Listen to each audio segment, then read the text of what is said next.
who was a coach of the New York team, knew his reputation. He went out the way he came in, through the front doors that were locked and guarded by a security guy, who nodded and let him out. He stretched, started off with a walk, then eased into a run as he made his way back to the village he'd call his home for the next 3 weeks. His roommate hadn't arrived yet, so he had no idea who he'd be bunking with. Hopefully someone fun. They weren't allowed to bunk with teammates.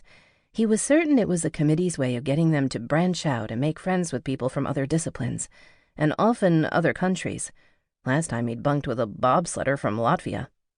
They'd partied their asses off the entire time. He'd had a blast. He was looking forward to reconnecting with several of the friends he'd made during the games 4 years ago. When he got back to his apartment in the village, he stripped and climbed into the shower.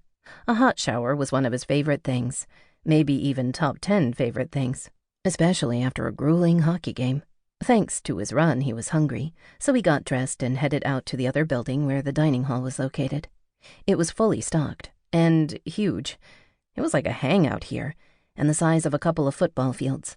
You could get anything you wanted, with food from almost every country participating. Last time he was here, he'd made sure to eat something from every country. It seemed only respectful to sample the various cuisines. And hey, he liked to eat. He planned to do it again. Many athletes had already arrived, though the dining hall wouldn't be fully packed until the end of the week. Several of his teammates were flying in today, so he'd catch up with them later. For now, and since he wasn't shy, he sat with some of the snowboarders, figure skaters, and downhill skiers. The great thing about the games was that everyone was friendly. You could take a seat and strike up a conversation with anyone.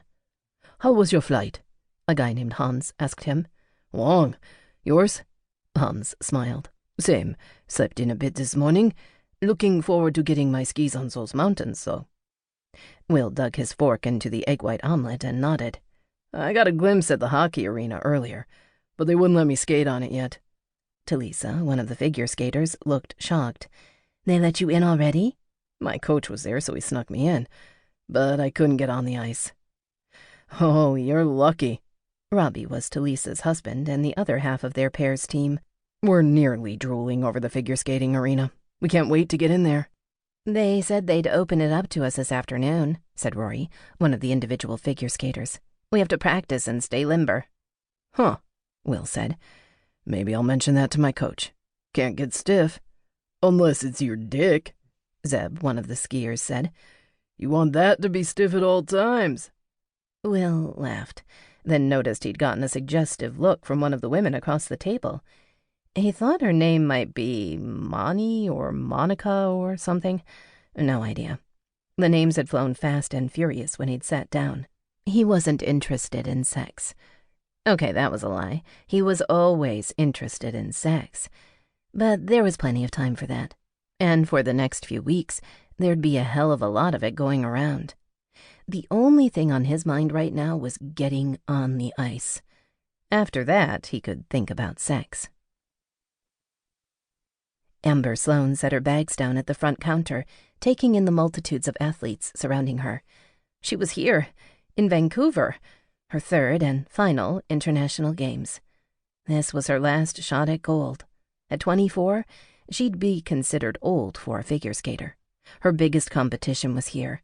She spied Tia Chang in line about 4 people ahead of her, her posture near perfect even standing in line, her dark hair shining like a fall of midnight down her back as she absent-mindedly checked her phone. It was like she had no cares at all. 17. God, that had been a lifetime ago for Amber. At 17, she'd been a nervous wreck at the Worlds. But she'd come in first. It was only the international games where she'd failed to grab the gold.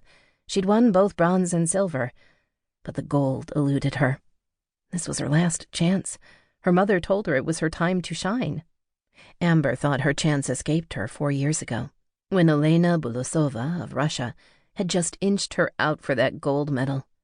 Amber's long program had been better. The judges had to have been blind not to see it. But this was her year. She'd revamped her entire program and worked her ass off the past 4 years. And now she was ready to put it all out there and win. Or she'd be done. Because there'd be no more games for her after this year. "Amber!" She heard the shout of her name and turned, then smiled when she saw her friend, Lisa Peterson. Lisa threw her arms around Amber.